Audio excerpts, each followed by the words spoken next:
Aku sudah bilang sama istriku, tapi aku yang selalu disalahkan. Bukannya aku pemalas atau nggak mau cari kerja. Coba tuh tanya sama si Agus, sudah berapa lama dia nganggur? Duitnya enak dari mertua. Dan dia tahu kalau aku sudah usaha sana sini.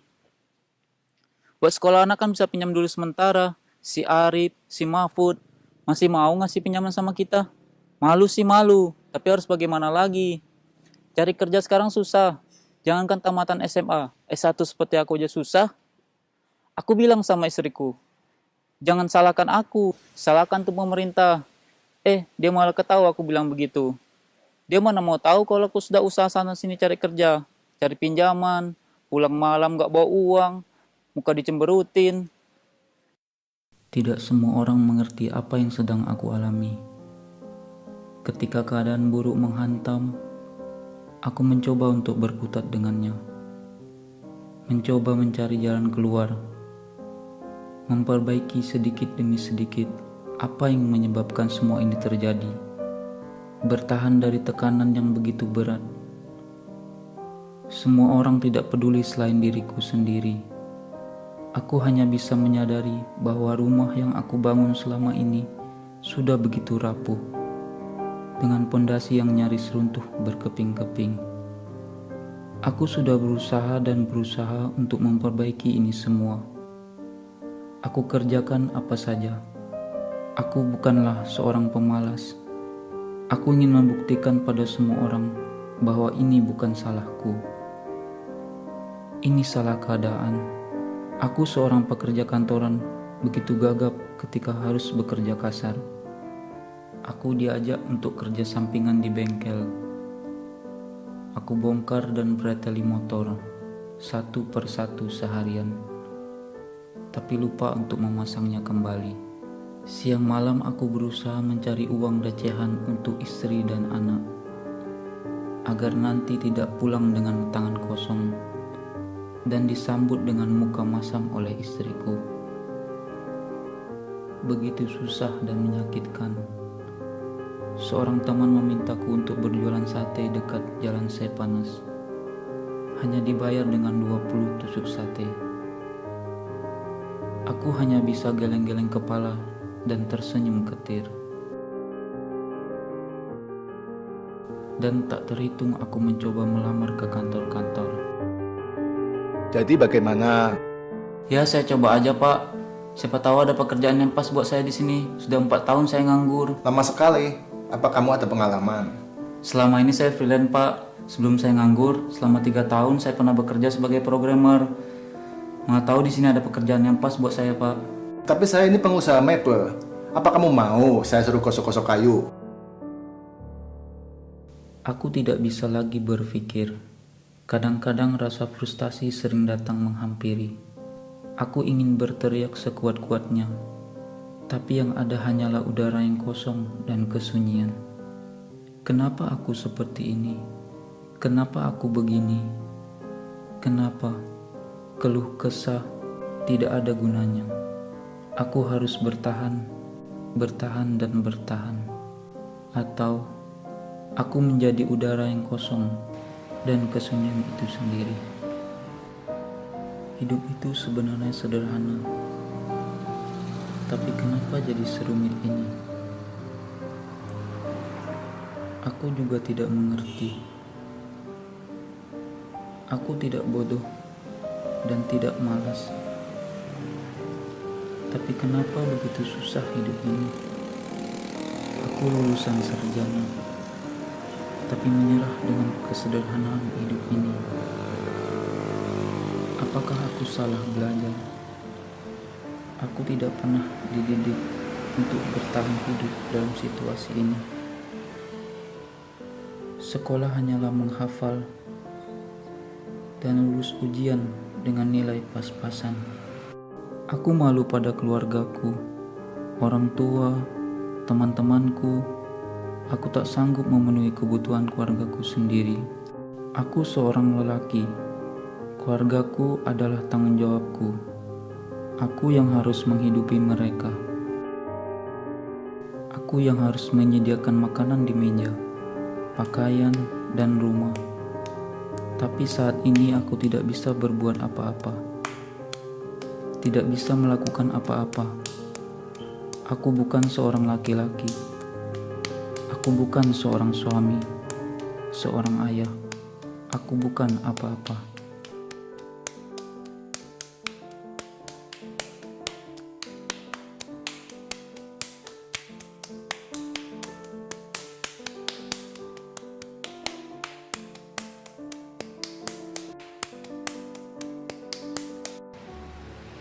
Aku tidak bisa lagi berbicara dengan anakku sendiri. Menjelaskan semua ini, aku tidak tega melihatnya. Kadang-kadang sakit, namun aku hanya bisa diam.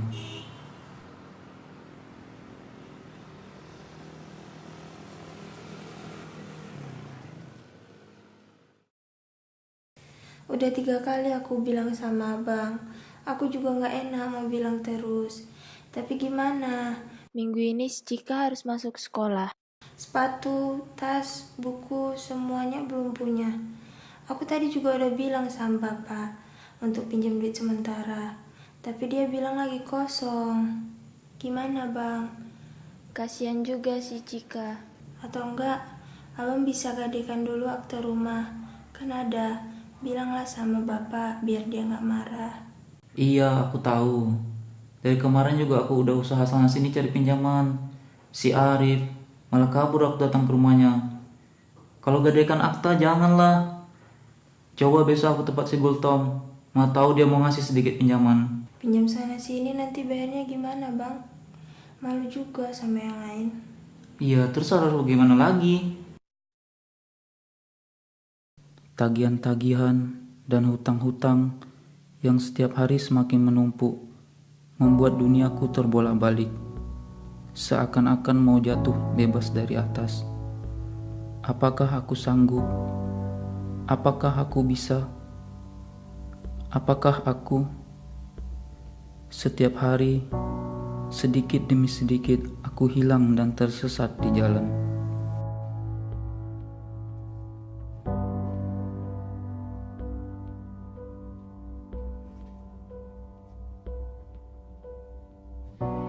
Seribu, 2.000, 3.000, 10.000, 100.000, 500.000, 600.000, 700.000, 1 juta, 2 juta, 3 juta, 4 juta, 5 juta, 10 juta, karena aku bergelimang dengan hutang. Di kepalaku penuh dengan angka-angka. Yang aku hitung bukanlah kekayaan seperti orang lain yang bisa mempunyai bertumpuk-tumpuk uang di bank, rumah mewah, usaha, dan toko dari ujung ke ujung.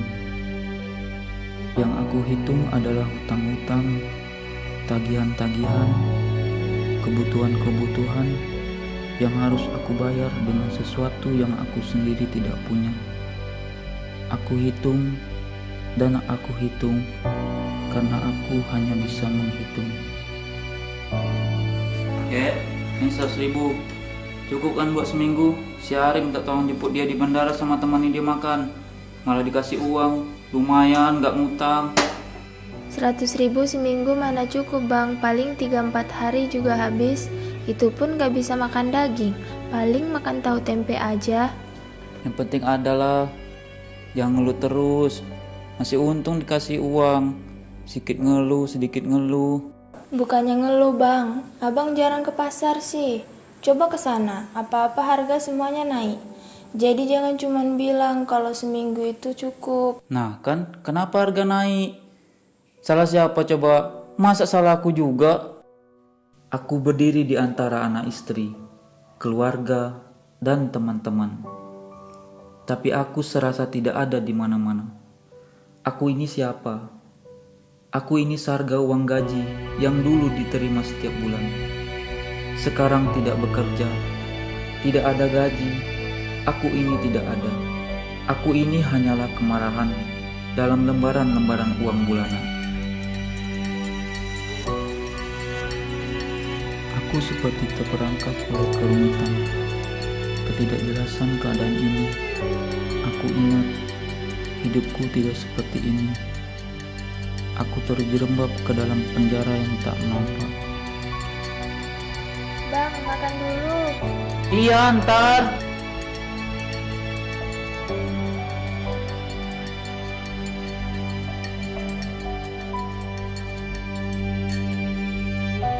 Aku urai satu demi satu. Apakah salahku?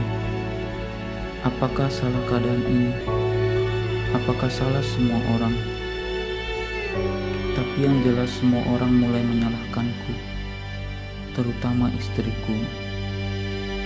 Walaupun dia selalu bilang tidak apa-apa, semuanya baik-baik saja, namun aku tahu, aku lihat matanya. Matanya tidak bisa berbohong. Istriku menyalahkanku atas keadaan ini. Keadaan yang membuat semuanya susah. Akulah tersangka itu. Tapi aku telah berbuat sekuat tenaga.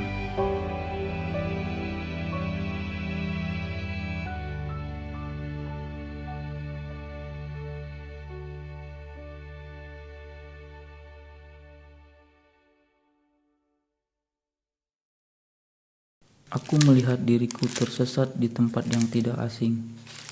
Aku pernah melihatnya, tapi tidak tahu di mana. Aku malu melihat diriku sendiri. Aku bukan laki-laki. Keluargaku melihatku bukan laki-laki. Aku ingin menyalahkan laki-laki yang di depanku. Ketidakmampuannya, ketidakbecusannya, semua salah dia. Aku tidak akan pernah menyalahkan diriku sendiri. Semuanya salah dia. Aku tidak bersalah. Semuanya salah dia. Tidak ada kata-kata yang bisa menggambarkan kebencianku. Semuanya gara-gara laki-laki itu. Istriku ada di dekatku, tapi aku merasa jauh dari istriku. Keintiman itu hilang, perasaan itu lepas. Aku melihat anakku menjauh. Apa yang harus aku perbuat? Aku hanya bisa pasrah dengan keadaan ini. Tenagaku telah habis. Aku tidak ingin menyerah. Tapi aku seperti disudutkan ke dalam keadaan seperti ini. Terpojok dan tak berdaya. Aku temukan satu pertanyaan yang tidak pernah ada jawaban. Apakah yang harus aku lakukan saat ini ketika dunia yang kita bangun ini porak-poranda, hancur berkeping-keping? Aku tidak tahu, dan semua orang tidak mau memberitahu. Mereka tidak mau tahu.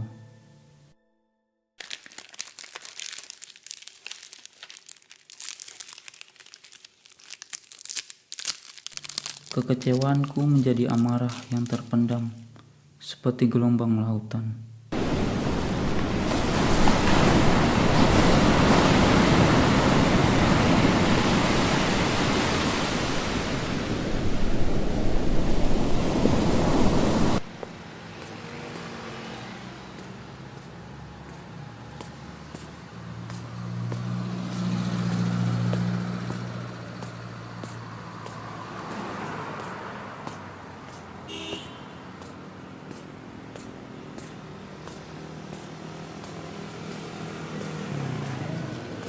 Hei, Ingin! Dari mana? Dari pulang kerja? Hah?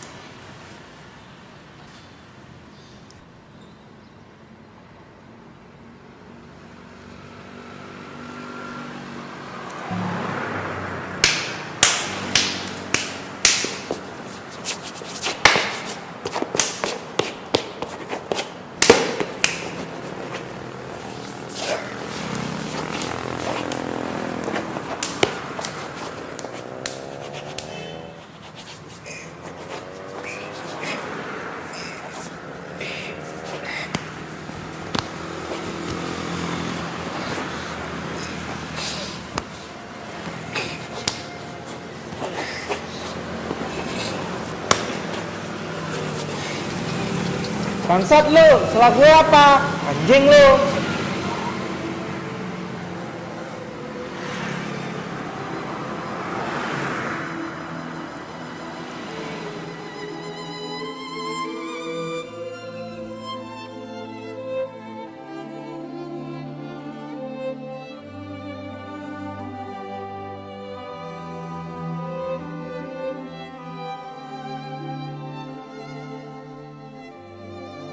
Maafkan semuanya dengan keadaan ini. Maafkan ketidakberdayaan ini. Anakku, istriku, aku.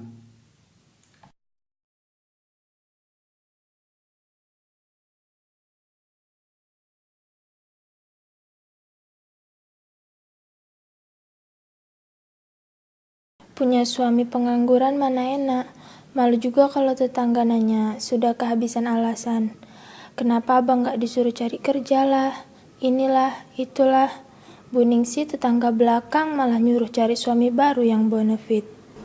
Belum lagi kalau pulang ke rumah ibu, habis diomelin. Ya gimana lagi, telinga juga udah panas. Aku tahu nyari kerjaan emang lagi susah, cuman ya jangan nyalahin keadaan. Yang bilang kantornya gak cocok lah, pemerintahan yang gak bener lah. Aku sih sabar, aku tahu abang orangnya gak pemalas, makanya aku sering belain abang. Ya tapi mau gimana, keadaan yang semakin... Abang tidak tahu bagaimana perasaan aku. Dengan bisikan-bisikan, perkataan-perkataan, dan keluhan-keluhan tentang abang dari orang lain. Aku selalu simpan sendiri setiap hari. Tapi semakin lama, semakin berat. Saat itu, hanya air mata yang bisa bicara. Air mataku mengalir di belakang abang. Abang seolah-olah tidak pernah mendengar setiap perkataan, setiap kalimatku. Abang pikir, seolah-olah semuanya baik-baik saja. Sejak abang menganggur, abang seperti menyerahkan beban keluarga ini sendirian di pundakku.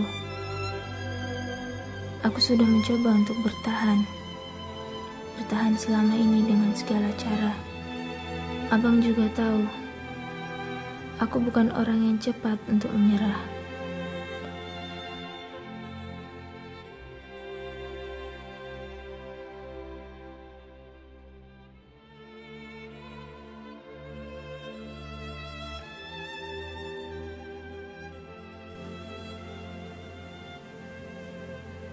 Setiap hari, aku hapus kesedihan dari wajahku, agar semuanya kelihatan baik-baik saja. Agar abang tetap tegar dan mau berusaha.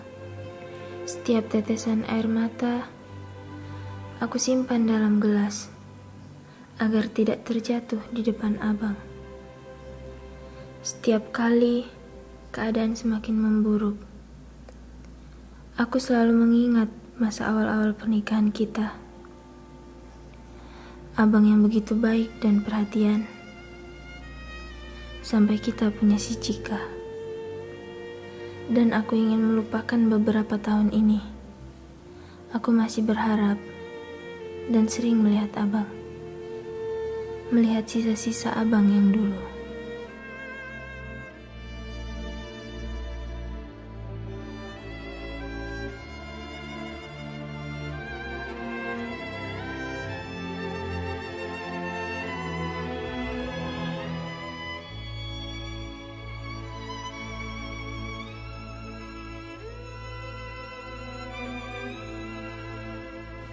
Sejak abang menganggur 4 tahun yang lalu, aku mencoba untuk menyesuaikan diri.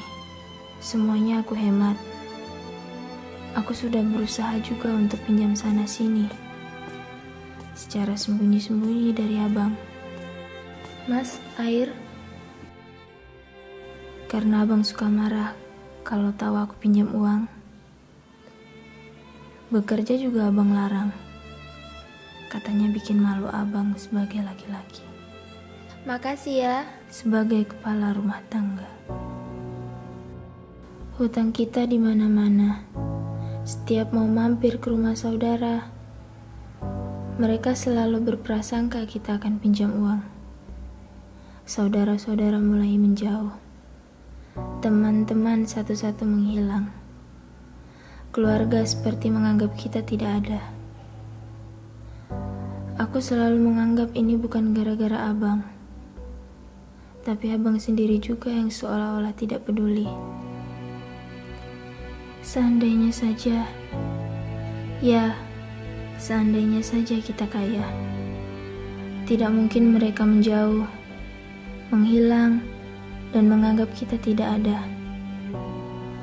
Kita tidak ada karena kita tidak punya uang.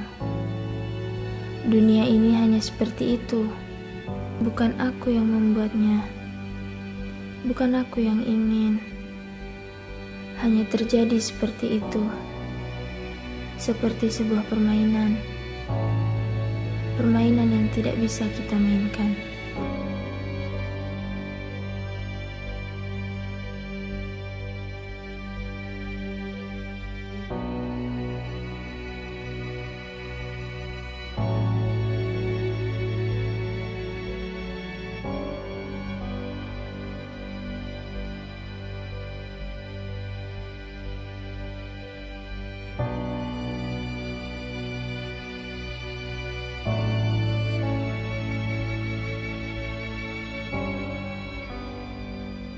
Sudahlah tentang aku.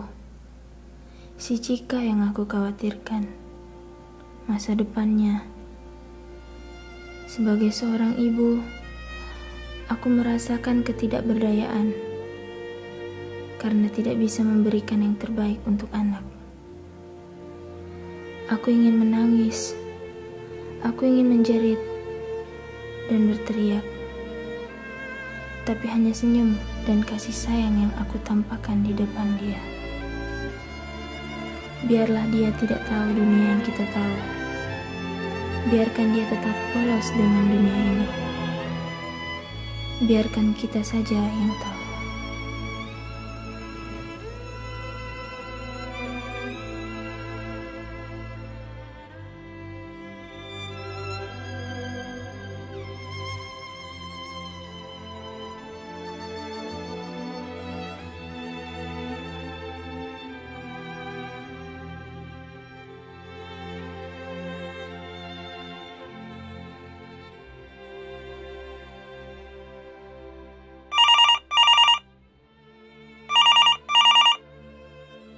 Halo, Iya, Ma. lagi di mana kamu? Si Cika udah makan? Di rumah. Udah, Ma. Si Angin ngapain? Lagi keluar. Pasti keluyuran gak jelas. Suruh kerja apa, kek? Kamu masih tahan sama dia? Mantu tak berguna. Ibu sudah malu. Ibu kasihan juga sama kamu. Sampai berapa lama kamu akan begini terus gara-gara si Angin? Hidup kamu jadi susah. Ibu ke bawah-bawah susah. Coba kamu bilang sama dia, supaya sedikit ada usaha buat ngidupin keluarga. Kamu dan si Cika itu kan tanggung jawab dia. Dulu baik-baik ngasih uang tambahan buat belanja ibu. Sekarang mana? Pemalas saja dia. Ketipu kamu sama dia. Kamu masih muda, carilah yang lebih baik. Nanti kamu sudah tua susah. Lihat si Evi, temen deket kamu itu. Sekarang senang. Suaminya perhatian, dikasih mobil, dikasih rumah. Belanja terus ada. Nah, si Angin boro-boro ngasih Iya, mobil.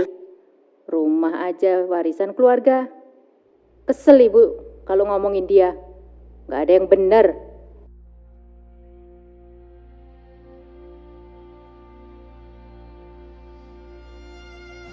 Aku hanya bisa diam.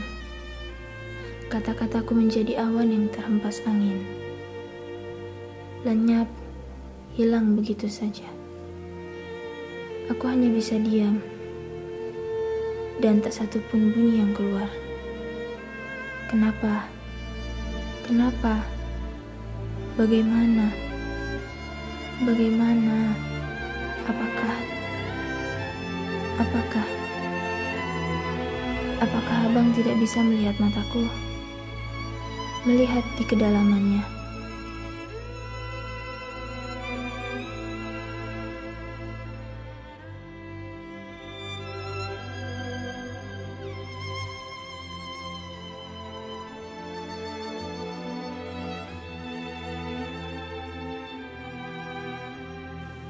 Di situ aku sebenarnya sendiri bersama diriku sendiri, sendirian.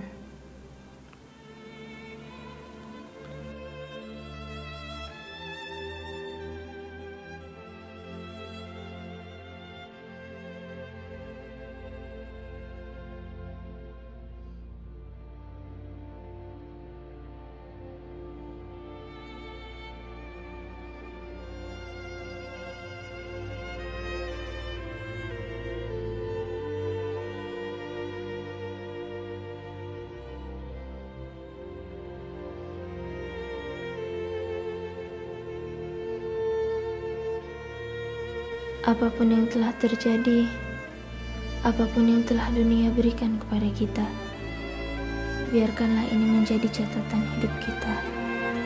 Sedih dan tawa, aku akan simpan sebagai bagian dari hidup yang aku telah jalani. Ini akan menjadi keputusan yang penting buat aku untuk menjalani hidupku selanjutnya, untuk aku dan Cika.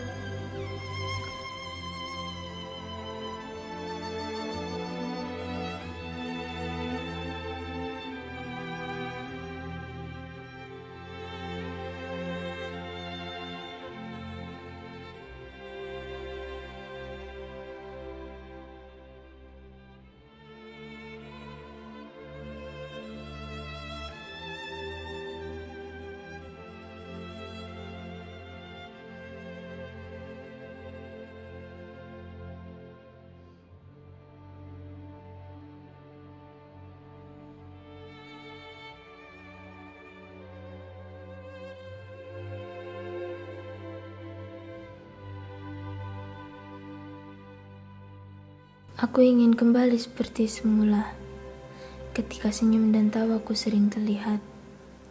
Tidak seperti ini. Walaupun aku sendirian, kehilangan arah, kebingungan, putus asa dan frustasi. Tapi aku selalu berusaha abang tidak pernah melihat air mata dan beban hidupku.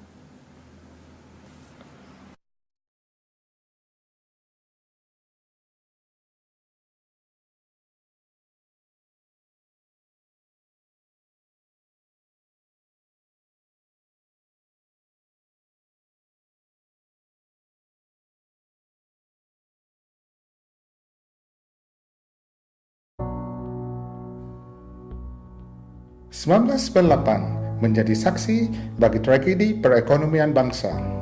Tercatat sebagai periode paling suram dalam sejarah perekonomian Indonesia. Kala itu, rupiah anjlok menjadi krisis ekonomi Indonesia terparah di Asia Tenggara. Tahun itu juga tercatat sebagai saksi sejarah tragedi 1998 dan turunnya Presiden kedua Soeharto. Tahun 2015 kembali awan hitam menutupi bangsa ini. Akibat pemerintahan yang lemah, tanda-tanda krisis ekonomi mulai terlihat, ditandai dengan turunnya nilai rupiah dan dolar naik secara drastis, menembusi angka 13.500 per dolar. Indonesia semakin terlilit hutang-hutang kenegaraan, dengan cadangan devisa yang semakin menipis. Banyak utang pemerintah dan swasta yang jatuh tempo. Kondisi ini diperparah dengan melembungnya harga-harga bahan pokok yang tidak terkendali pasca dicabutnya subsidi BBM. Hal ini semakin menguras daya beli masyarakat dan menyebabkan para pelaku usaha mengalami kesulitan menentukan arah usaha secara pasti. Pengangguran yang semakin meningkat dengan sangat fantastis, dan banyaknya gelombang PHK yang beruntun di berbagai wilayah Indonesia menambah carut marutnya situasi saat ini. Pertumbuhan ekonomi Indonesia yang di bawah 4% memberikan signal bahwa Indonesia diambang resesi. Bagi Indonesia, resesi ekonomi sama dengan penurunan kualitas hidup yang sudah sangat rendah. Itu berarti sama juga dengan penurunan kecerdasan masyarakat, sehingga menyebabkan terjadinya kemiskinan struktural yang masif dan terorganisir. Ekses dari pemerintah yang mengeluarkan banyak kebijakan yang memiskinkan rakyat, seperti pencabutan subsidi bahan bakar minyak, subsidi listrik, dan lain-lain, membuat perekonomian nasional dalam bahaya. Hutang-hutang luar negeri yang luar biasa besar akan menjadi beban bagi rakyat dan menjadi sapi perah untuk kepentingan golongan di atas kepentingan bangsa. Adinda, jadi mau kamu gimana? Bang, sudah beribu-ribu alasan, beratus-ratus kesalahan, berpuluh-puluh adu mulut. Jadi menurut abang bagaimana? Abang nggak tahu Adinda. Seharusnya abang tahu. Abang nggak tahu. Abang juga udah capek. Kamu maunya gimana? Ibu kamu, tetangga, semua juga udah bosan sama abang. Kamu juga ikutan. Apa yang abang lakukan selama ini untuk kamu, untuk keluarga kita? Kalau kamu pergi ninggalin abang sekarang, abang nggak tahu apa-apa. Abang juga nggak punya apa-apa lagi. Abang nyerah, Adinda. Hidup ini ya sampai di sini. Kalau kamu pergi, apa yang harus abang perbuat? Nggak ada. Ini bukan salah abang. Abang sudah lakukan sekuat tenaga. Tapi keadaanlah yang seperti ini. Kalau kamu pergi, sudah lengkaplah penderitaan abang. Abang malu, Adinda. Abang malu. Abang sudah merasa bukan seperti manusia. Abang hanyalah. Kita sampai di sini saja, Bang. Semoga abang bisa menemukan kehidupan yang lebih baik. Aku berharap dapat menemukan kehidupan yang lebih baik. Demi Cika. Kita harus bercerai, Bang. Angin yang menerpa awan begitu besar. Tidak bisa dipertahankan lagi.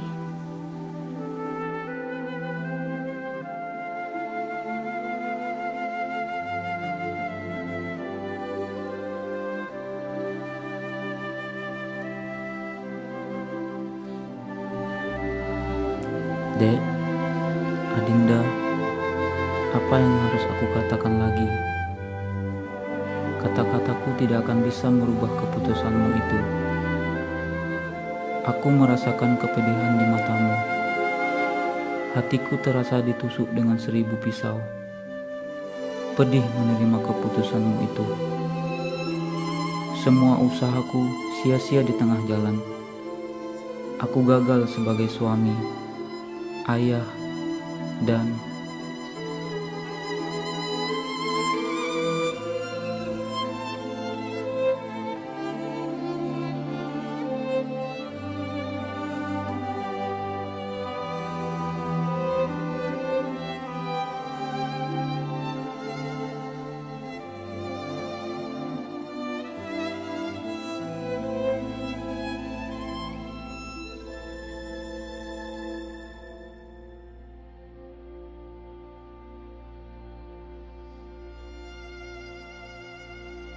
jangan pergi, jangan pergi. Aku akan menjadi apa yang kamu inginkan. Kenapa kamu membuatku seperti ini? Mungkin ini takdir kita. Tidak selamanya harus bersama. Aku mencoba bertahan, Bang. Tapi tidak bisa.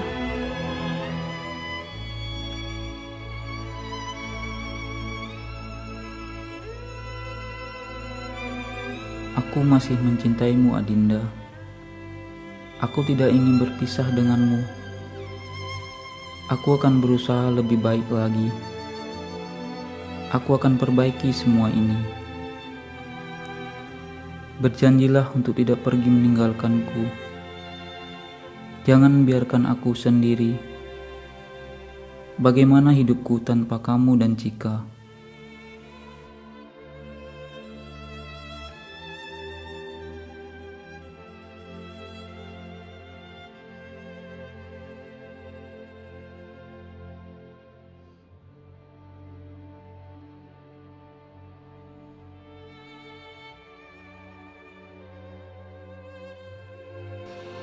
Jika takdir mempertemukan kita, mungkin kita akan bersama lagi. Inilah keputusan yang terbaik yang harus kita ambil. Aku adalah lubang besar yang menganga. Kenapa melupakan masa lalu kita? Aku menjadi api, menjadi tanah, menjadi udara, menjadi air. Kesepian akan merangkulku tanpa kamu. Mengapa kamu tega kepadaku?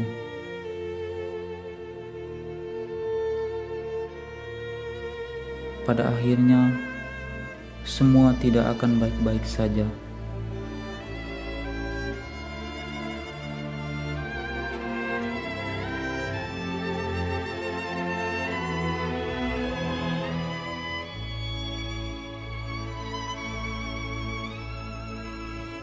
Abang akan selalu di hatiku.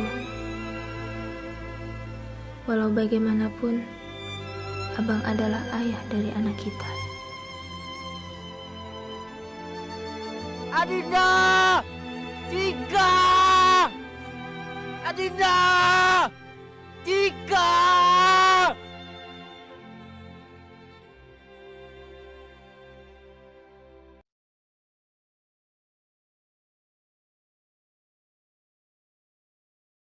Sudah lama Papa nggak ngasih jajan. Kalau Mama suka ngasih makan apa aja, tapi makannya itu-itu aja. Sekalipun Cika nggak pernah mengeluh. Yang penting Papa sama Mama ada. Jadi kalau mau tidur nggak takut. Mama sering kelihatan nangis, nggak tahu kenapa. Papa jarang di rumah. Kalau ada di rumah, sering bertengkar sama Mama. Sekarang Cika nggak mengerti mengapa Mama sama Cika pergi meninggalkan Papa. Cika nggak akan pernah mengeluh asalkan Papa bersama Cika lagi. Cika janji.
Cika janji gak akan pernah nangis.